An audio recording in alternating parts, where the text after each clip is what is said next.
सूरज सबको एक सी ऊर्जा देता है, चांद सभी के लिए शीतलता और हवा सबको एक समान ऑक्सीजन तथा पृथ्वी सबके जन्म और मृत्यु के लिए एक समान अपनी गोद देती है। ठीक यही विधान ईश्वर का इंसानों के लिए है। वह हर एक को एक समान प्रगति का अवसर देता है, परंतु अपने अपने उद्यम, अपने अपने प्रयास होते हैं जिसके द्वारा कोई सफलता की हिमालयी चोटियों को छूता जाता है, तो कोई जिन स्थितियों में जन्म लेता है उन्हीं स्थितियों में मृत्यु को प्राप्त हो जाता है। जिस प्रकार से वृक्ष बीज भूमि में पड़े छिपे रहते हैं, अनुकूल खाद पानी पाकर के अंकुरित हो उठते हैं, अनुकूलता प्राप्त न होने पर उनका अस्तित्व समाप्त हो जाता है, उसी तरह प्रत्येक मनुष्य में जीत के बीज अवश्य ही मौजूद होते हैं। उनको पोषण मिलते ही वे मुखरित हो उठते हैं। जरूरत होती है अपने अंदर छिपी जीत की, प्रतिभा को निखारने की।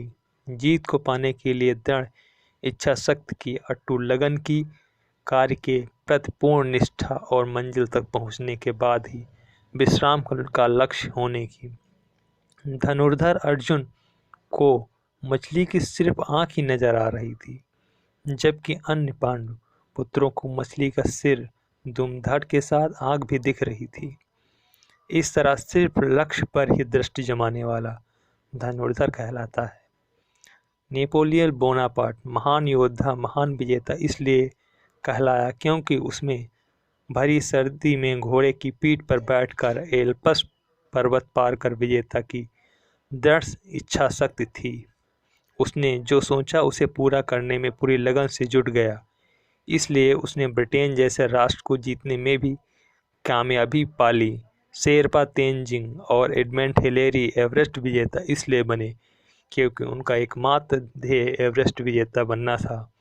उन्होंने बर्फीली शीत लहरों की परवाह न की, ऊंचाई पर ऑक्सीजन की कमी पर ध्यान न दिया। उन्हें सिर्फ एवरेस्ट की चोटी नजर आ रही थी और अंतिम ध्येय था चोटी पर पहुंचकर अपनी विजय पताका गाड़ना।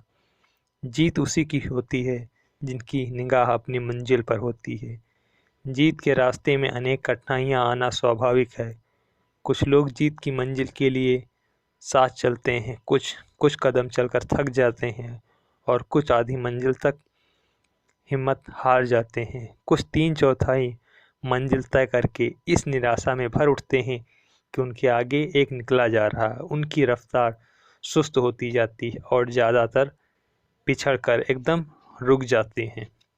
1, 2, 3 के विजेता वे ही बनते हैं जो बिना निराशा में भरे होते भागे चले जाते हैं। उड़न सिख कहलाने वाले मिल्खा सिंह, उड़न पड़ी पीटी उषा, उसके भारत के श्रेष्ठ एथलेटिक्स कहलाने के पीछे यही गाथा है।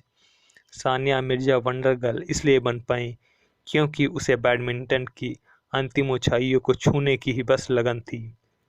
साइना नेहवाल राजीव गांधी खेल रत्न पुरस्कार के हकदार इसलिए बन पाए क्योंकि उसे रैकेट की दुनिया से ही बस प्यार था।